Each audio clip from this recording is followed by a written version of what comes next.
முதல்வர் விஜய்க்கு எதிரான தேர்தல் வழக்கை விரைந்து விசாரிக்க கோரி பொதுநல மனு தாக்கல் செய்யப்பட்டிருக்கு. முக்கிய செய்தியா பார்த்துட்டு இருக்கோம்.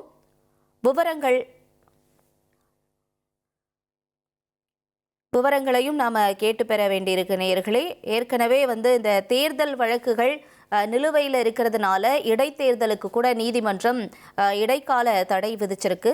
இப்ப இந்த நிலையில முதல்வர் விஜய்க்கு எதிரான தேர்தல் வழக்கை விரைந்து விசாரிக்க கோரி பொதுநல மனு தாக்கல் செய்யப்பட்டிருக்கு.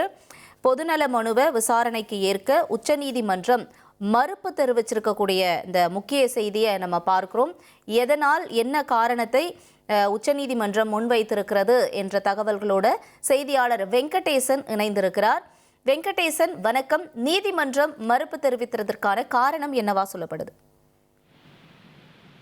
வணக்கம். தமிழக முதல்வர் சி ஜோசப் விஜய், அமைச்சர்கள் செங்கோட்டையன், ஆதவ் அர்ஜுனா உள்ளிட்டோருக்கு எதிராக தாக்கல் செய்யப்பட்டுள்ள தேர்தல் வழக்குகளை விரைந்து விசாரிக்க சென்னை உயர்நீதிமன்றத்திற்கு உத்தரவிடக் கோரி தூத்துக்குடியைச் சேர்ந்த வழக்கறிஞர் கே வெங்கடாஜலபதி ஒரு பொதுநல வழக்கை தாக்கல் செய்திருந்தார். அந்த வழக்கில் முன்னாள் அமைச்சர்கள் உதயநிதி ஸ்டாலின், செந்தில் பாலாஜி, அனிதா ராதாகிருஷ்ணன், ஏவா வேலு, ஓ பன்னீர்செல்வம், விஜயபாஸ்கர், எம்.ஆர். விஜயபாஸ்கர் உள்ளிட்டோருக்கு எதிராகவும் மொத்தம் ஒரு 54 தேர்தல் வழக்குகள் சென்னை உயர்நீதிமன்றத்தில் நிலுவையில் இருப்பதாகவும் இந்த வழக்குகளை விரைந்து விசாரிக்க, குறிப்பாக மக்கள் பிரதிநிதித்துவ சட்டத்தின்படி 6 மாதங்களுக்குள் விசாரித்து தீர்ப்பு கூறுமாறு சென்னை உயர்நீதிமன்றத்திற்கு ஒரு உத்தரவை பிறப்பிக்க வேண்டும் என்று கோரியிருந்தார். இந்த மனுவை உச்சநீதிமன்ற தலைமை நீதிபதி சூரியகாந்த் தலைமையிலான அமர்வு விசாரித்தது.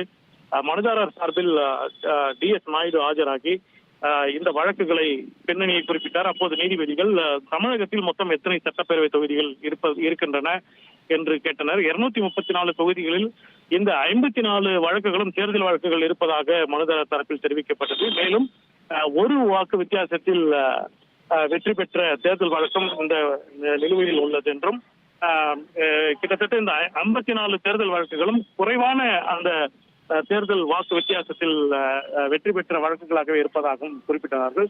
இருப்பினும் இந்த வழக்கை விசாரணைக்கு ஏற்க முடியாது என்று தெரிவித்து அந்த பொதுநல வழக்கை திரும்ப பெற அனுமதி அளித்து தள்ளுபடி செய்திருக்கிறார்கள்.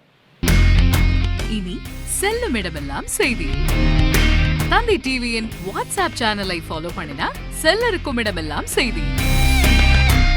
இதோ QR கோட் இப்பவே ஸ்கேன் பண்ணுங்க, ஃபாலோ பண்ணுங்க.